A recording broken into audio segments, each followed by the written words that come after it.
So, between birthday parties, Christmas parties, charity events, Christmas shopping, and reconnecting with family members that we haven't been able to see as much of for the last couple of Christmases, you know, what with that whole global pandemic thing going on, myself and Luke haven't been able to find a gap in our collective schedules to get together in the bunker to record our usual Christmas special in good time for me to have it all edited in time for Christmas Day. So this year, for the first time in a while, we haven't got a Christmas special here on We Need to Talk About ...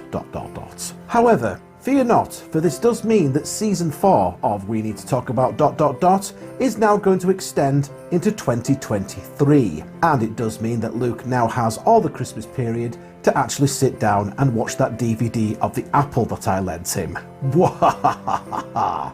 Josh will also now be joining us for that episode as well, for a three-way discussion to offer his own insights as a huge fan of musicals. However, that doesn't mean that there won't be a Christmas-themed video on the channel this year. In fact, I'm going to take a look at what could very well be the greatest Christmas movie of them all. So, grab your mulled wine and a submachine gun, and welcome to the party, pal.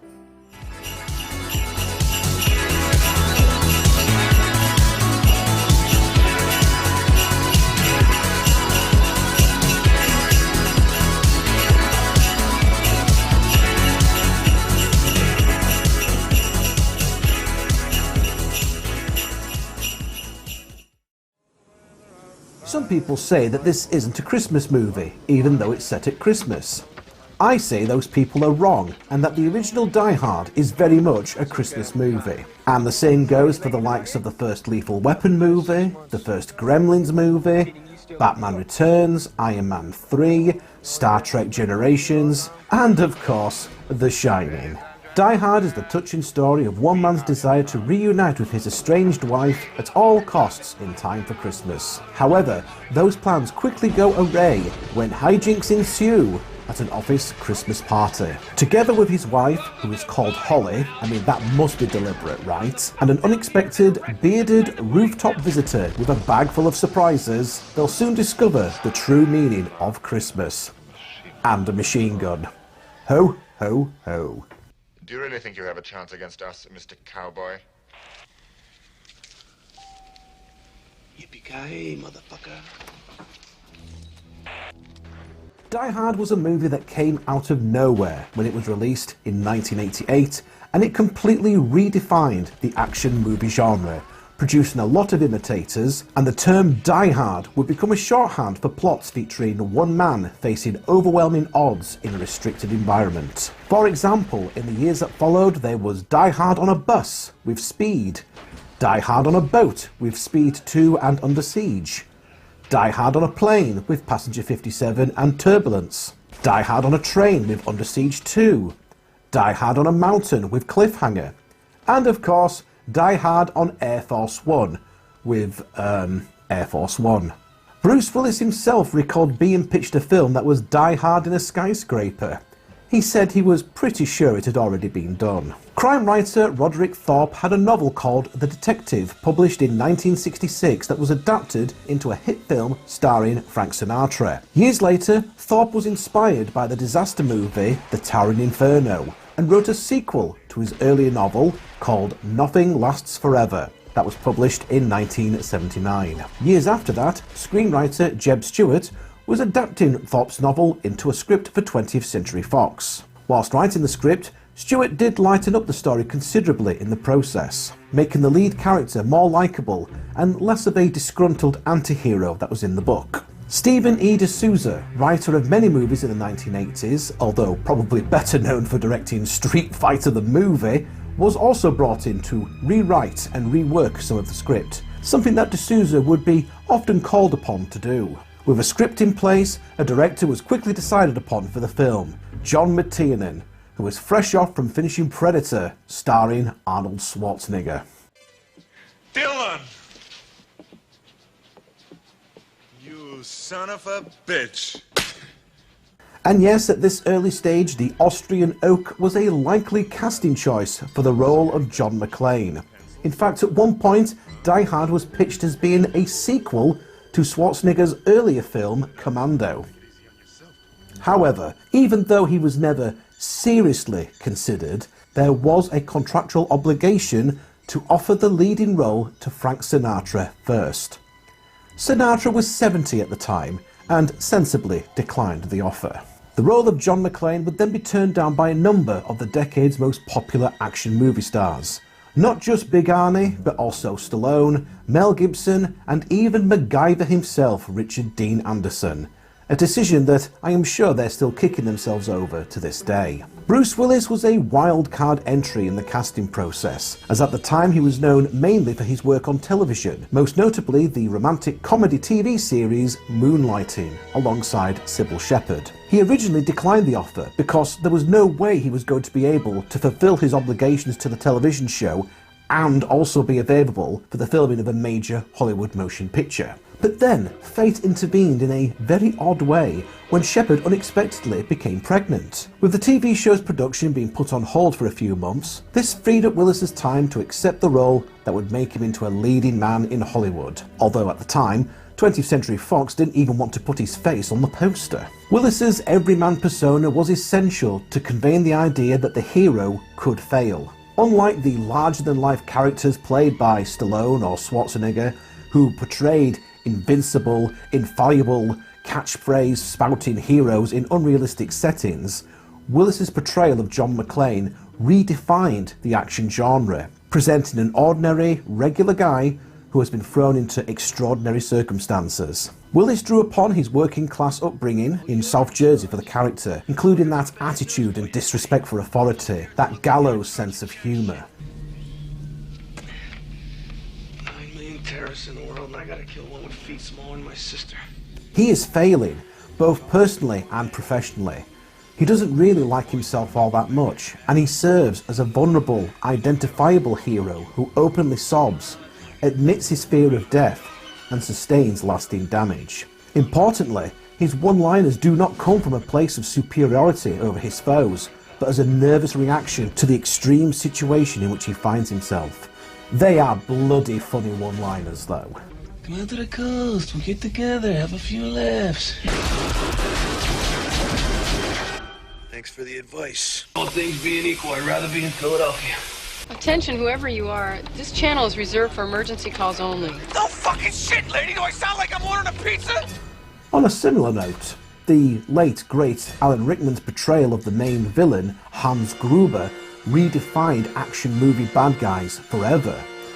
Previously, these had been bland figures or eccentric madmen, but Gruber ushered in the clever nemesis. He is an educated, intelligent villain who serves as the opposite of the hero. He has been referred to as one of the most iconic movie baddies in the genre. Empire magazine called Gruber one of the finest villains since Darth Vader. Rickman described the role as a huge event in his life.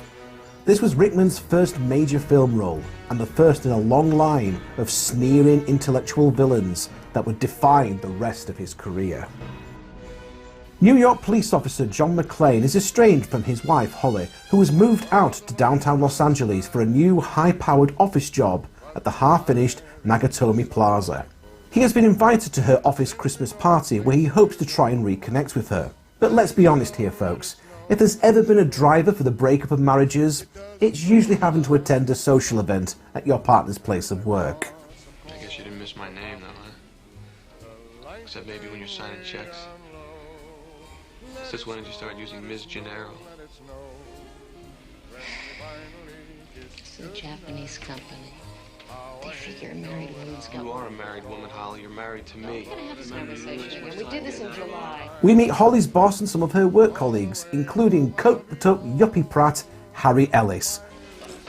I was just making a call. This is the nurse phone. I want you to meet John McClaine. Holly's husband. Holly's policeman. Alice is in charge of international development. Heard a heck of a lot about you. Miss Who is one of those characters that are of the can't wait to see how you die variety. Then, just as the party is kicking off, and before anyone can get stuck into the cheap champagne and slightly soggy profiteroles, a group of Grinches show up to steal Christmas and do a bit of murdering too if the mood takes them. These baddies are an assortment of different European accents, although most of them are German, led by Hans Gruber, who somehow is still one of the most likeable people in the movie. Yep, he's still more likeable than Ellis. But don't worry, Ellis soon gets his comeuppance when he foolishly decides to step in and try to negotiate his way out of the situation. Hans, this asshole is not my friend. I just met him tonight. I don't know him. Jesus Christ, Ellis, these people are gonna kill you. Tell them you don't know me. John, how can you say that after all these years, huh? John. John.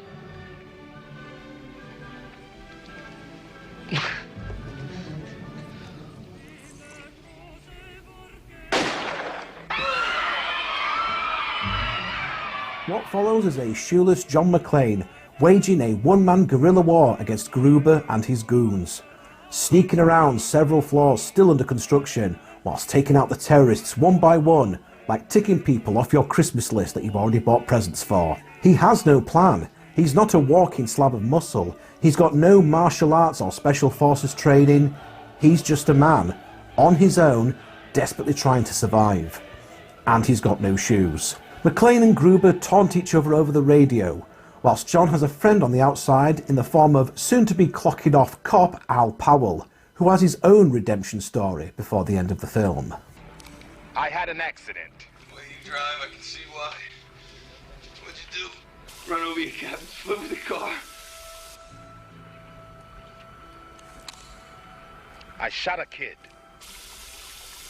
He was 13 years old. Oh, it was dark. I couldn't see him. He had a ray gun, looked real enough. You know, when you're a rookie, they can teach you everything about being a cop except how to live with a mistake. It turns out that Gruber and co. are not really terrorists. That was a cover. What these guys are high-tech bank robbers, because what he's actually after is the $600 million worth of bearer bonds locked away in a vault. Good luck trying to spend that down at the local off-licence on Christmas Eve. McClaine manages to raise the alarm and the LAPD come wading in to try and storm the place, but that doesn't exactly go well. And then when the FBI show up, they just make McClane's job even harder. In fact, they actually succeed in making Gruber's job easier, because when they decide to knock out the power to the building, it just opens up the vault of bearer bonds that Gruber and his goons came for in the first place.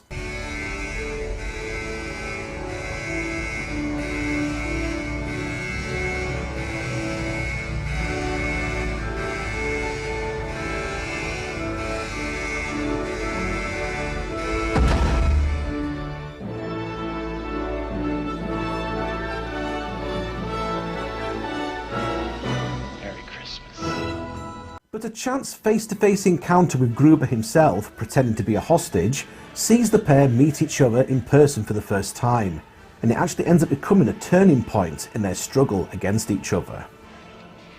How to use a handgun, Bill? I spent a weekend at a combat ranch. You know that game with the guns that shoot red paint? Everything's kind of stupid to you.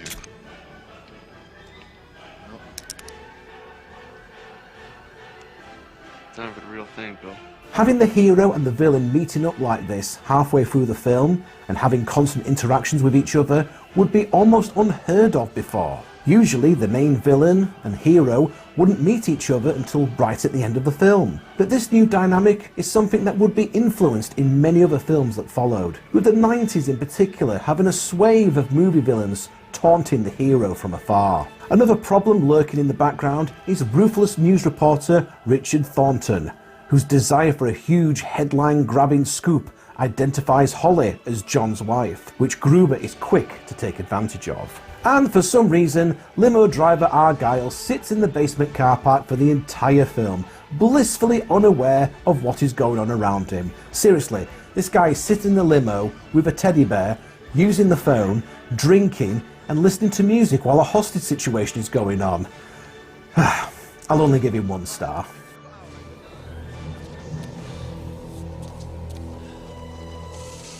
So that's what this is all about? Fucking robbery? Put down the gun. Why'd you have to nuke the whole building, Hans? Well, when you steal $600, you can't just disappear. When you steal 600 million, they will find you unless they think you're already dead. Of course, McClaine is going to best the terrorists. I mean, was there any doubt? In the film's thrilling conclusion, Gruber crashes through a window but grabs onto Holly's wristwatch, a Rolex given to her at the start of the film, and makes a last-ditch attempt to kill the pair before McClaine unclasps the watch and Gruber falls to his death. It isn't Christmas until you see Hans Gruber fall from the top of the Nakatomi Plaza. And the reaction on Alan Rickman's face is all too real, as the fall was triggered off a little sooner than what he expected. For Gruber's fall from Nakatomi Plaza, Rickman was suspended on a raised platform and dropped 40 feet onto a blue screen airbag.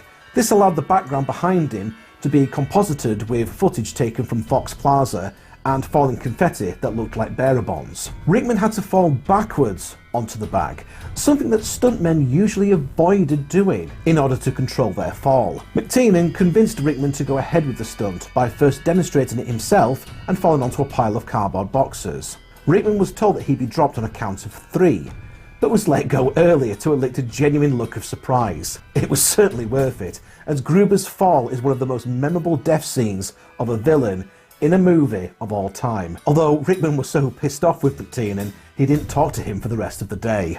With all the baddies dead and the hostages freed, McClaine and Powell finally see each other in person. Powell saves John by gunning down the one remaining terrorist, bringing his own redemption storyline to a conclusion. Thornton gets his comeuppance when Holly punches him in the face on live television, and Argyle shows up in the limo to take John and Holly home to celebrate Christmas with their family, as the film comes to an end. The movie was an enormous success upon its original release in 1988, elevating the Hollywood careers of several of its key players. Willis and Rickman put in career-defining performances against each other. Willis became a Hollywood leading man after this, and Rickman's portrayal of Gruber cemented his position as a sneering movie antagonist for years to come afterwards. McClaine would go on to direct many other Hollywood blockbusters, including The Hunt for Red October and The Last Action Hero. The director of photography, Jan LeBont, would also become a director himself when he helmed the 90s hit Speed. Of course, there would be more Die Hard films to follow. Perhaps I'll cover one of the sequels next Christmas. Although Die Hard with a Vengeance was a right laugh, mainly from reuniting Bruce Willis with his Pulp Fiction co-star Samuel L. Jackson and just pointing the camera at them for an hour and a half. Die Hard has joined the ranks of those films that instantly spring to mind when you're asked about your favourite action movie. It's a brilliantly made film with beautiful visuals, great action scenes, superb acting, and characters that veer between being realistic and being a caricature, yet still feels believable. Die Hard is now considered one of the greatest action films ever made.